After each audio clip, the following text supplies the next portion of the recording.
अंसारी के मामले में हाई कोर्ट में क्या कुछ हुआ? आज अफजाल अंसारी के मुकदमे की सुनवाई सुबह 10 बजे शुरू हो गई थी और उनके अधिवक्ता वरिष्ठ अधिवक्ता श्री गोपाल स्वरूप चतुर्वेदी साहब ने बहस किया और श्री दयाशंकर मिश्रा साहब वरिष्ठ अधिवक्ता ने भी उनकी तरफ से अपने बातों को रखा है। जो उनके अपने फेवर के जो जजमेंट से उन्होंने ऑनरेबल कोर्ट को पास ऑन किया। फिर ऑनरेबल कोर्ट ने हमें सुनने के लिए फिर 20 तारीख लगाई है। उनका जो जवाब देना है हमें 20 तारीख को देना है सर। ये आज की पूरी प्रोसीडिंग रही। उनकी तरफ से क्या कुछ कहा गया? उनकी मेन बहस का यही हिस्सा था कि गैंगस्टर इनके ऊपर जो लगा अफजाल अंसारी के ऊपर, वो स्वर्गीय कृष्णानंद राय जी के मुकदमे को लेकर लगा था, जिसमें कि वो बरी हो गए थे, जैसा कि इन लोगों का कहना था, उनके अधिवक्ता लोगों का। और चूँकि उस केस में बरी हो गए तो गैंगस्टर नहीं बनता है। उनकी पूरी बहस का जो सार कह सकते हैं आप, यही था सर।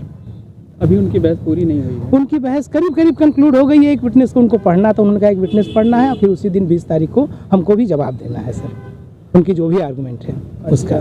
अफजाल अंसारी चुनाव लड़ना चाहते थे, ठीक है ना? वहाँ गाजीपुर में कल नॉमिनेशन की आखिरी तारीख है जी। आज जो सुनवाई हुई और फैसला नहीं आया, इसका इम्पैक्ट क्या पड़ेगा? नहीं, हमें तो जो जानकारी आ रही है कुछ लोगों से जो गाजीपुर के अधिवक्ता हैं, उनका तो ये कहना है कि शायद उन्होंने आज नॉमिनेशन किया है और शायद उनकी बेटी ने भी नॉमिनेशन किया है। तो नॉमिनेशन तो उन्होंने कर दिया है। रही बात चुनाव लड़ने की, तब तो ये उनका डिसीजन है कि वो क्या करें क्या ना करें, उसके बारे में तो मैं कुछ बोल नहीं सकता हूँ सर। ये चीज़ है। पीपल रिप्रेजेंटेशन एक्ट क्या कहता है इस बारे में?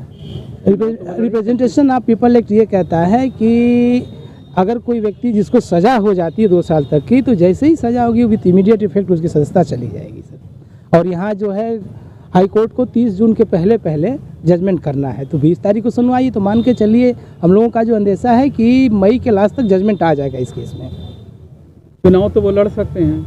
चुनाव लड़ सकते हैं, नो डाउट चुनाव लड़ सकते हैं। लेकिन अगर फैसला उनके फेवर में नहीं आया तो क्या होगा? तो उनका पूरा चुनाव व्यर्थ चला जाएगा और वो सजा याफ्ता हो जाएंगे और विथ इमीडिएट इफेक्ट वो डिस्क्वालीफाई कर दिए जाएंगे।